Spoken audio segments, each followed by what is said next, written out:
Монголын сүрээтэй тэмцэх нийгэмийн олон нийтийн эрүүл мэндийн ажилтнууд нь сүрээгийн шууд хяналттай эмчилгээг хэрэгжүүлэх хүрээнд эрүүл мэндийн байгууллагад ирж чадахгүй хэвтрийн болон аслагдсан газрын иргэдэд эмийг гэрээ хүргэж уулгах, хавтлыг илрүүлэх, сүрийн өвчний талаарх мэдээлэл сургалт сурталчилгааг тогтмол зохион байгуулан ажилладаг. 2025 оны 3 дугаар удирлын байдлаар 21 аймаг, Улаанбаатар хотын 8 дүүр болон энэрл эмнэлэг хариуцсан нийт 80 олон нийтийн эрүүл мэндийн ажилтан ажиллаж байна.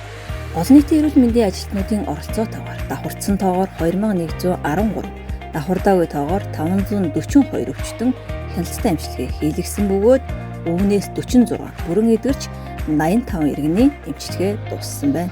Эрт илрүүлгийн хүрээнд 1776 хүнээс асуумж авч 130 хүнийг сэжигтэй гэж үзэн шинжилгээнд илгээснээс 40 тохиолдол нь сүрээгийн халдвартай нь батлагдаж эмчилгээнд хамрууллаа. Үүний зэрэгцээ мэдээлэл сургалт сурталчилгааг нийт 7315 хүнд хүргэж хавтлын болон давтны шинжилгээнд нийт 270 иргэнийг хамруулж ажиллалаа.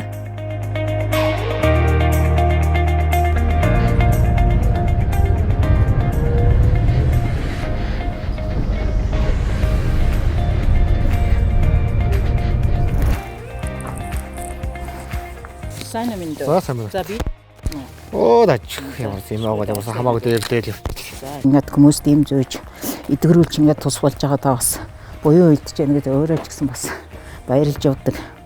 За тэгээд би хүмүүстээ ийм өгтөө одоо имээ зөөх энэ өвчний хаанаас яаж халдварлагдгийг яаж урдсан сэргийлдгийг гэр бүл хамт ажилладаг найз нөхдөд хамгаалахад өөрөө юуг анхаарах ёстой тэр талаар нь сургалт зөвлөгөө яриа тэгээд одоо бичмэл санамж тогтмол өгч хүмүүстэй одоо сургалт сурталчилгаа хийж ажилладаг.